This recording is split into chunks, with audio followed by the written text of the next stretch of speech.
I'm happy to be joined by Cullen Gillaspia, who was the fullback for the New York Giants last season. Cullen is from the Houston area, and he played college football at Texas A&M and was drafted by the Texans in the 7th round of the 2019 draft, and he played for our Texans for 2 years. Cullen, thanks for joining today. What's up, my man? And I'm excited to be here. I've been watching you do interviews for a while now, so I'm glad to finally get here. Yeah, man, happy to have you on. So what have you been doing recently and, during the off season? Are you training and working out a lot? And, are you planning to go to the rodeo sometime soon? Right now, just my main focus is to get healthy from the end of last season, just some stuff here and there. But overall, my body's feeling good. And so I'm just trying to focus on getting bigger, faster, stronger, and work on my diet and nutrition. I was actually at the rodeo last night, went to the cook-off last week. I'll be at the rodeo this weekend. I plan on making it out there as much as possible over the next couple weeks. Yeah, that's great to hear, man. Love to see your support. And I know you're a restricted free agent around this time after 1 year in New York. So free agency is, pretty close by, I think around March 17th. So I'm sure you would be, waiting for what offers would be there for you. So how are you preparing for those meetings that you might have with teams? And, personally, I hope you get a lot of different offers, and I hope you, come back here and play for the Texans, hopefully. Yeah. Like you said, I'm a restricted free agent. So I've got to talk to the Giants. For me, there's not really much preparation. That's kind of out of my hands. I'm really just focusing on what I can do to become a better player this offseason. Like I said, my nutrition, getting my body healthy, and getting bigger, faster, and stronger, and improving on the things that I thought needed a little bit of work last season. The contract stuff and talking to teams, I think that'll all take care of itself. And that's kind of out of my hands, and I'll let my agent handle that. But for me, like I said, I'm just trying to, focus on what I can do to be better for next year. Right. That's a good way to look at it. So, I want to talk about your days at Texas A&M. So how did you get to your decision to choose to A&M for college? Like, what really made you want to go there? So my mom is an Aggie. So I grew up, my mom's side of the family are Aggies. My dad's side of the family are Longhorns. So I liked both of them growing up. But by the time I got to high school, watching guys like Johnny Manziel and Mike Evans kind of turned the corner for me and really grew my interest in going to Texas A&M. And by the time my senior year rolled around, I had decided that it was the place for me to go. And I was just going as a student. I had a couple small football offers that I decided I wasn't going to take, and I was just going to go to A&M and be a student. And then they called me not a week or two after I got into the university and asked me to walk on. And the rest is kind of history. So really, I think just influences from guys like Johnny and Mike. I thought they were pretty cool in high school. Yeah, that's good to hear, man. And I know you played a linebacker early in your career at Texas A&M. And then you switched to fullback, I think, your senior year. And, you had 5 rushes for 33 yards and a touchdown. You also had 5 catches for 52 yards. So why did you kind of make that change into fullback? Because, I saw you're also an all-district linebacker in high school. So, why did you switch to fullback? Like, what made you want to do that? Really to better my chances of going to the NFL. I knew that, I was a good linebacker, but I hadn't really played any linebacker at A&M. Really, I had just kind of been a special teams guy my entire career, the last 3 years that I played. Or my 5th year when Coach Fisher came in, I knew that he ran an offense with a fullback. And if you play fullback and you can play special teams, you create value for yourself in the NFL. So I knew I wasn't going to go and win a linebacker position, and we didn't have a fullback on the roster. And, I grew up, I was a kick returner in high school. I like to have the ball in my hands. So there was definitely some influence of me trying to say, oh, I want to run the ball. I want to catch the ball. I want to have that impact on the team. So I really just saw an opportunity, and Coach Fisher saw it the same way. And I kind of just ran for it or ran with it. Fullback and linebacker aren't too different of positions. Your job responsibilities in terms of physical abilities is a little bit of the same. So it was a difficult transition from a mental standpoint, trying to relearn an offense, but the transition physically wasn't all too bad. So it was, saw an opportunity and just tried to make the most of it since, I had dreams to be in the NFL. Yeah, man, of course, and like you said, the rest is history. Once you made that change at fullback, here you are in the NFL. So you played in 41 games for the Aggies. You had 25 tackles, and you were also the 12th man during your time at A&M, I think from 2016 to 2018. And you were also the first ever 12th man to be drafted in the NFL. So I think it would be better if you kind of explain to us like what the 12th man is, kind of the honor behind it, and kind of was it a surprise that that you were told that you'd be the 12th man? Yeah, so I'll try and it's a very long story and a long history from A&M. Obviously, you look at Kyle Field, Texas A&M is home of the 12th man. It says it on the stadium. It relates back to the early 1900s when a guy named E. King Gill came out of the stands and stood on the sideline to basically show the A&M team got down to 11 guys. They were afraid if they had an injury, they weren't going to be able to finish the game. So basically a guy that was on the practice squad came out of the stands, stood on the sideline. He never went in the game, but he was always standing at the ready. So now you look at it, 100 years later, that's why the entire student section at A&M stands up the entire game to show their support and to show that the student body is part of the game. It really became a lot more famous in the 80s with Jackie Sherrill and his kickoff team, where he held open tryouts on A&M's campus and had an all walk-on kickoff team that was actually one of the top kickoff teams in the country. Since the tradition has progressed, different coaches have done it different ways. For myself, 2 years under Sumlin and 1 year under Jimbo, they gave me the honor of wearing the jersey for the entire year, which was a huge honor.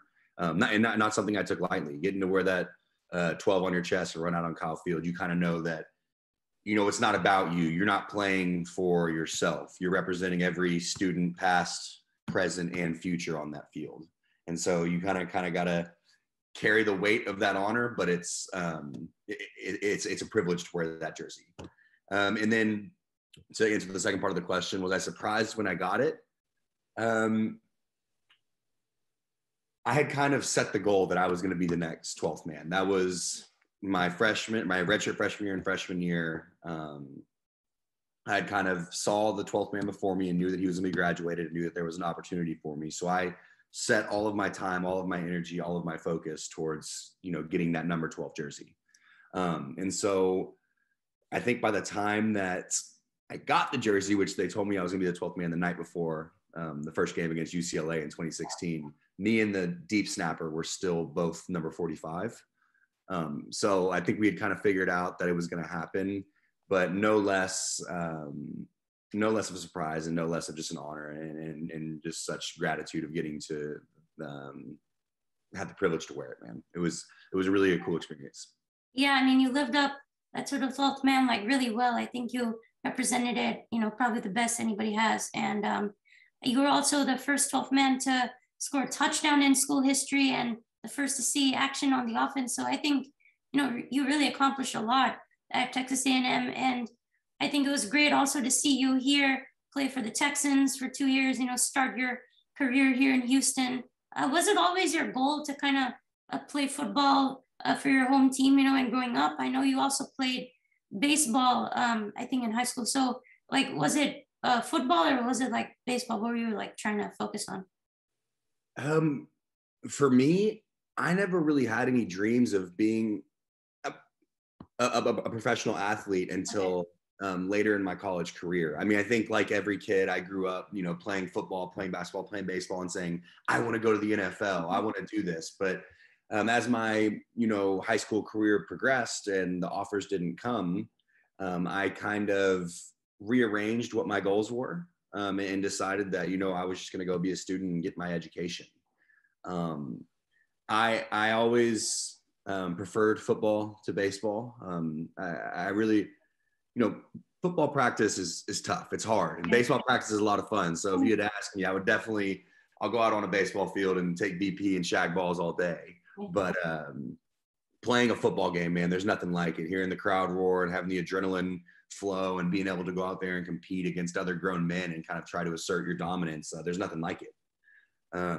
But but like I said, I never really expected this. I didn't expect for my career to do what it did at A&M. When I was a freshman on campus, I was calling my mom as a freshman, going to 5 a.m. workouts saying, Mom, I want to quit. I don't want to do this. And she told me just keep pushing, just make it to the first game, just run out of the tunnel once. And, I started to have these small goals. When you get there on campus and you're a freshman and you're a walk on and, the coaches don't know your name and you're kind of a hitting dummy, it's a little bit tough to go through. But, you take it one day at a time, and eventually the days turn into weeks to months to years, and your goals adjust over time. So, like I said, I didn't really see myself being in the NFL, but after my fourth year in college, going to my fifth year, I knew that I had an opportunity. So that's kind of the way that I felt about it. Never was going to make it in baseball, though. Anytime a pitcher would get up there throwing 90, 92 miles an hour, I was like, I don't really want to get hit by this. I'd rather take on an offensive lineman's block. Yeah, I mean, I like the way that, you were being reasonable in your expectations and how you thought your future was going to play out. But, tell me about that day when you were drafted. What was going through your mind at that time, in the 7th round, waiting for that call, and then the hometown Houston Texans draft you. Tell me about that. How was that day? Yeah, I don't think it could have been any more perfect. I knew that if I was going to get drafted, it was going to be, I was hoping for the 6th round, but probably in the 7th round. And that was still pretty wishful thinking. Most likely I figured I was going to be a free agent and or get a tryout with the team. And I'm actually obviously I'm thankful I got drafted by the hometown team, but I had a bunch of people over to my cousin's house, and we had a crawfish boil in the backyard. So I had close to 100 people sitting in the backyard watching the draft and sitting there and just stare at me, watching me stare at my phone. So, and I'd received a couple calls earlier in the day from teams who were saying, hey, if you don't get drafted, like, make sure to have your phone on after the draft. Like, we're going to want to give you a call. So there was a number of, oh, everyone be quiet, he's getting a call. And I'd be talking to a coach and I'd have to calm everyone down. But when the Texans pick started to come up, I knew that was definitely a possibility. And when I got that call and heard Mr. Gaines, Mr. McNair's voice, and as well Bill O'Brien, it was a really surreal moment to get to turn around with all my, family and closest friends and be able to tell them that I was staying home and I was going to be a Houston Texan. It was from growing up to being a Texans, Astros, Rockets fan my entire life. I don't think there was a better situation or more of a dream come true in that moment. It truly was a blessing. And it was incredible. It was really an awesome day. Yeah, that just seems like such an incredible experience. So, what was some of your best experiences that you had as a Houston Texan for 2 years? I remember, I think it was in that AFC wildcard game. I remember you had a block. You were kind of in the front of Deshaun Watson, I think, and then Deshaun had scored a touchdown on that play. I mean, you had some plays here as a Texan. So, what were some of the experiences that you take away from that? I think you just described my favorite one. Getting to play. I didn't play too much fullback my rookie year. I think I probably had 13 snaps on offense, a few here and there. Made a couple big plays on special teams. But really for me, the two coolest moments was the first night, getting to suit up Monday Night Football as a rookie, playing in the Superdome. We ended up losing the game to Drew Brees on a last-second touchdown or field goal, I believe it was. But getting to walk out and have your first game be Monday Night Football in the Superdome, there's nothing like that. Like, that's kind of like, oh, wow, I'm in the NFL. This is the real deal.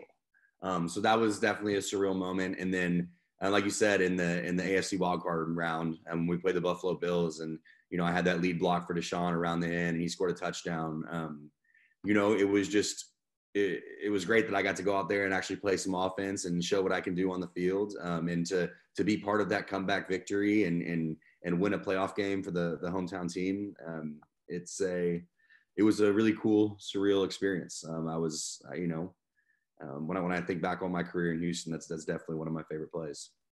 Yeah, for sure, man. I'd love to see you here as a Houston Texan, but what do you like most about Houston? I know you've been here like I think practically your whole life. So what do you think is like most special about this city?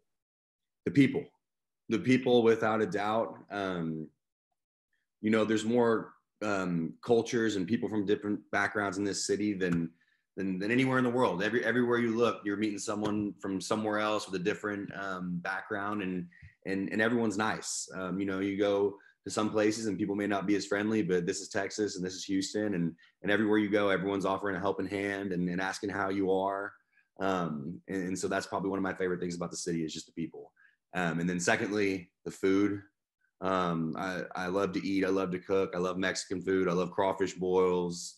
I love it all. So I got to say, New York has some pretty good food. And as I've started to live up there a little bit more, it's definitely given Houston a run for its money.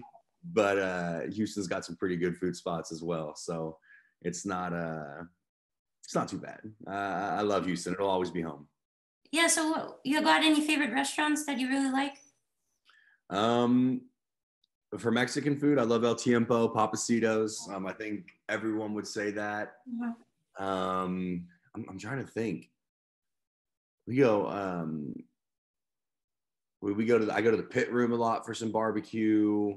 I eat a lot of Mexican food. That's really Friday nights is Mexican food. So I definitely say Papacitos or El Tiempo. You've ever been to Torchy Tacos?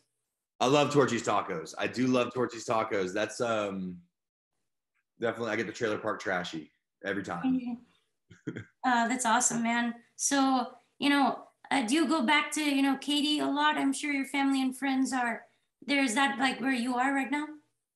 No, so I live in Houston. Okay.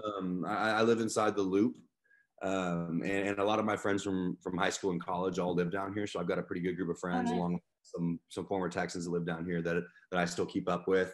But my parents do still live in Katy, so I spend a lot of time out there. Go out there once every couple of weeks for dinner. But I also spend a lot of time in Galveston. My parents have a house down there, so last weekend I was at Mardi Gras in Galveston, and I go down there a lot over the summer to hang out with my parents and get to spend a lot of time with my family and friends down there as well. Yeah, that's awesome, man. So, one thing that I think is really cool about you is your hair, man. You have a really long hair. So I always recognize that when you were here in the Texans. So, have you always had long hair? Do you like it this way? Like, what's with that, man? So growing up, I never had long hair. I'd say my hair looked different color, but pretty similar haircut to what you had growing up. Oh, that was my style. And then I think, I don't know, maybe my sophomore year of college, I saw a couple older guys that had their hair grown out. And then I think really what sold it for me is I was hanging out with some of my fraternity brothers, and they had some long hair, and we were listening to music and hanging out, and they were head banging and throwing their hair around, and I was like, man, I think that's something that I'd want to do. yeah. So I grew my hair out, and then I started making plays on the football field afterwards, and it kind of became who I am. It's kind of a part of me now. One day I will cut it off, but right now it's staying. I like the way it looks, like the way it makes you feel when it's hanging out of my helmet on the football field, and most importantly, it makes it easy for my friends and family to see me on TV. Oh, yeah. Because I don't, like I said, I play on like fourth downs, kickoffs, punts, punt returns. So they don't see me on the field all the time. So they got to look up on fourth down when someone's kicking the ball and find the guy with the long blonde hair. So Yeah.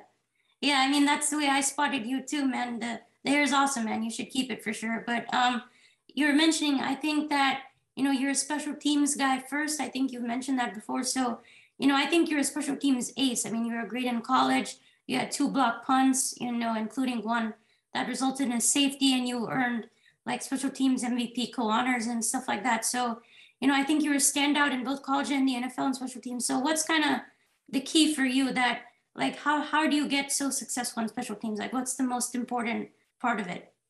Embrace your role. I think a lot of guys in the NFL were the best players on their team in college. And they get to the NFL, and it's the best players from every team in college. So outside of if you're not a first or second round draft pick, you're going to have to play special teams. And that was something that for me in college, that was a way for me to get on the field, was to play special teams. So I took pride in it. So I worked on the techniques. I worked on the, studied the game film, studied the game plan, and went out and did the job that a lot of people, I don't think, for sure in college, don't take very seriously. But I knew that, if I went and showed that I could play special teams in college, there's a role for those guys in the pros. So if you look at guys like Michael Thomas or Mike T, who's with the Bengals now, he was in Houston for a little while. Nate Ebner, definitely one of my role models, who was in New England for 9 years, won 3 Super Bowls, and was in New York with me last year. Those guys are special teams players only. I mean, they play safety every now and then, just like I play fullback every now and then, but their role is on special teams. Mm-hmm. So I really just tried to, take pride in being good at one thing and being able to go out there and help my team in any way possible. Because I know that my role isn't, going to be getting the ball 20 times a game and scoring touchdowns, but everyone in the NFL has a role, and if you're good at your role, you can succeed. And so that's what I focus on. I try to be the best player that I can be, and for what the team asks of me.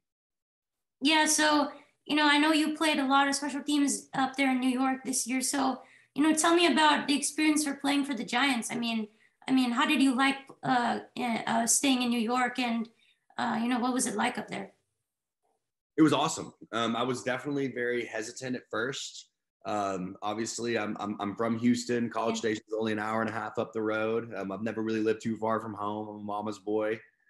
But getting the chance to, move up to New York. I lived in New Jersey, but I lived right across the river, so I was in Manhattan all the time. From the outside of the football aspect, just living up there. Like I said, I told you I'm a big fan of food. The food up there is incredible. You will not find better Italian food than in New York City. So that was really awesome. And I had a couple buddies that lived up there, so it was nice to be able to get to hang out with them on the weekends, as well as my teammates. And we had a good young core group of guys that all just kind of rallied around each other. And I really enjoyed my time. Like I said, I was a little bit skeptical at first and was a little homesick moving up there, but, kind of powered through some of those things and really grew to love the city, love the culture, and love just being a part of, the New York Giants. It was great.